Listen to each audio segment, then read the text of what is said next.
like and follow for more travel tips.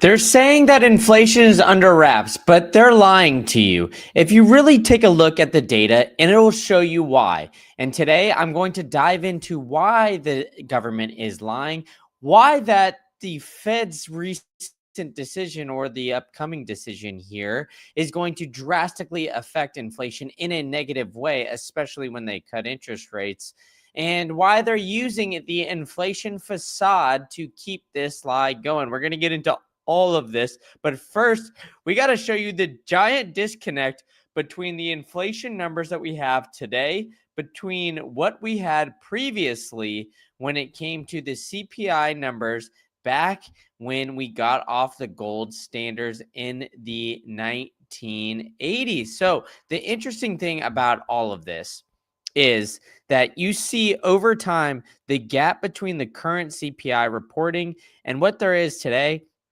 is drastic. Now, this is from Govflation. It's a great website. They stopped reporting this back in November, but you could see 2.7% is about 10.5% of what they were reporting back in the 1980s. And the interesting thing of all of this is that if you look at the core wholesale prices, this is where the average Joe, the average person, is drastically feeling inflation because the producer price index, or the PPI, increased a seasonally adjusted 0.3. But every single time they talk about these numbers, they're excluding food and energy.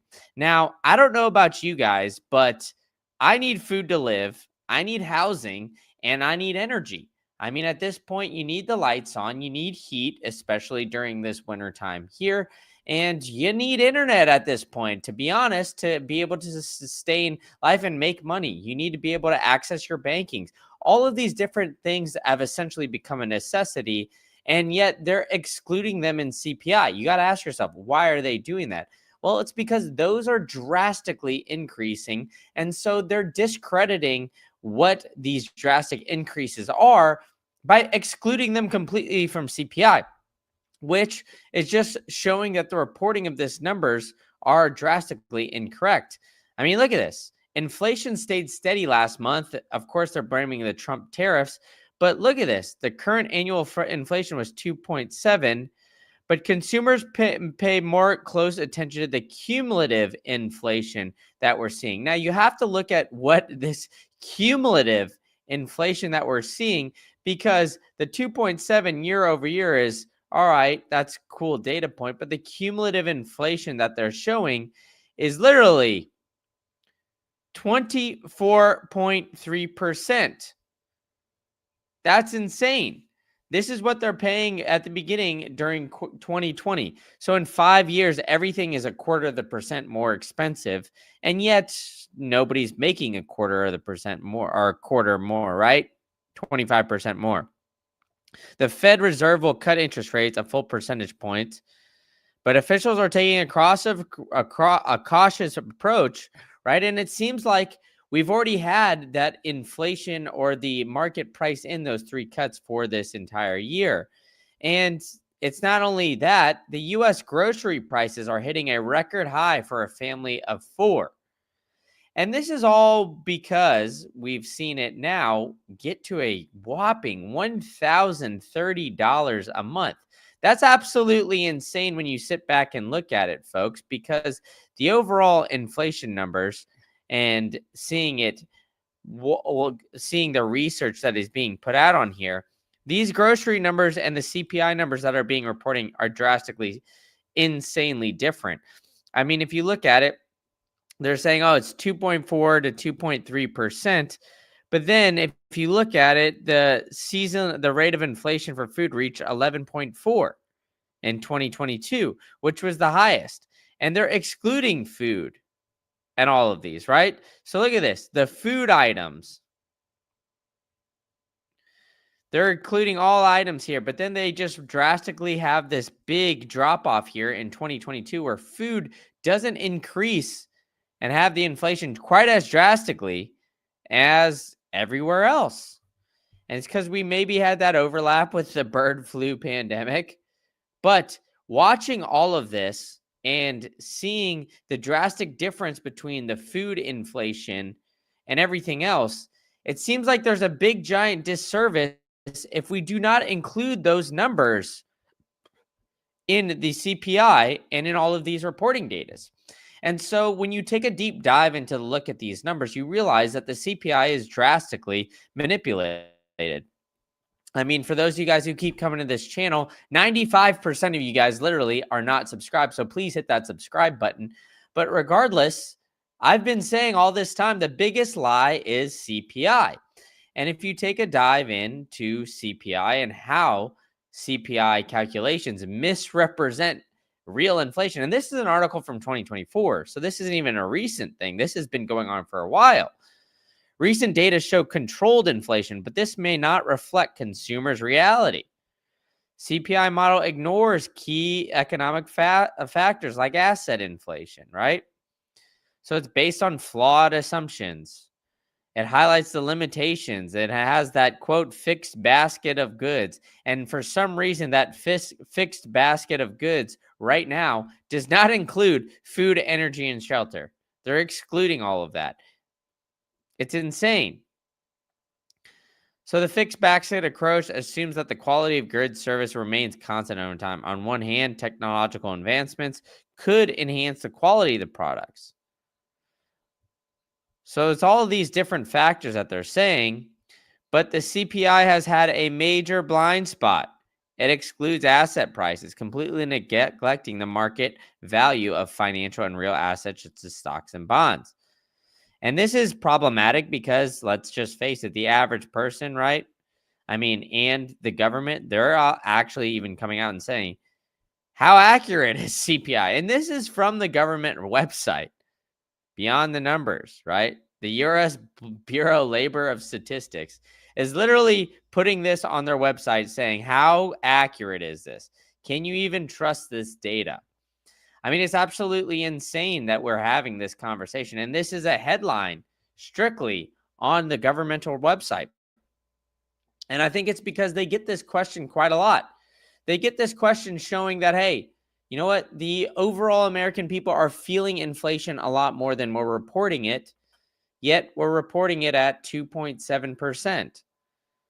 And so I think if you take a step in and look drastically at this data, you'll see that the food and energy and shelter costs have gone up dramatically, way more than that 2%, 2.7% year over year. And that 3% inflation target, well, let's just be honest here, we're going to be way higher than that 3% inflation target that we're now moving the line towards. So as we get further in this cycle,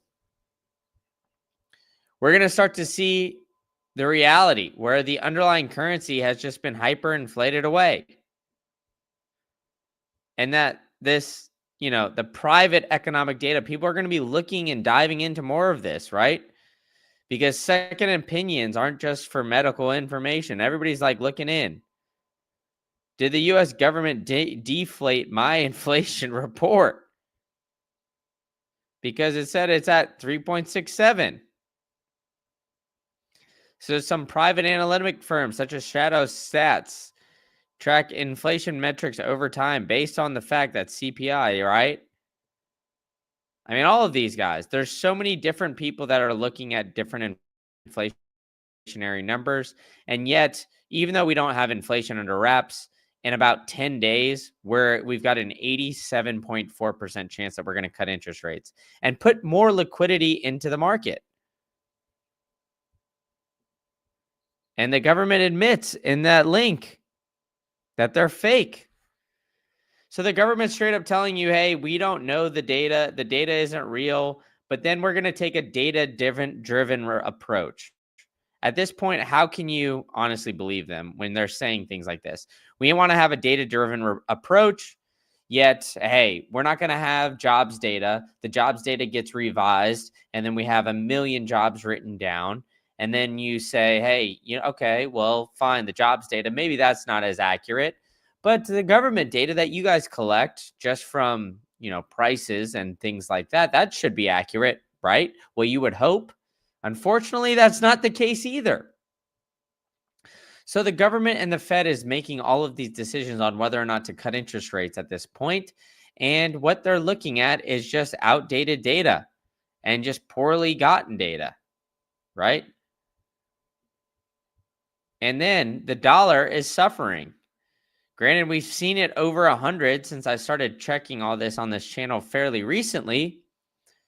But those of you in the chat know that's been a very big that's been a rarity. Usually we're seeing the Dixie well under 100. Luckily, this time around, we're seeing it just under that and not significantly under like we've been seeing it earlier this year. And make sure you guys are hitting that subscribe button and like button for me. Smoke it like Cheech and Chong so you could join the legend all-nighter hider in the chat. Because, I mean, look at the S&P 500. This isn't taking into account, what we've got going on here. We've got the S&P just under all-time highs. It reached 69. I'm sure it'll reach 7,000 by the end of December. So we're getting the market pumping up like crazy. And then we've got to say, okay, well, inflation is inflecting everybody negatively. Well, if inflation is, let's say, 24%, but then the S&P 500 goes up by 50%, well, the people that have assets, they aren't doing as bad as the well that isn't, right?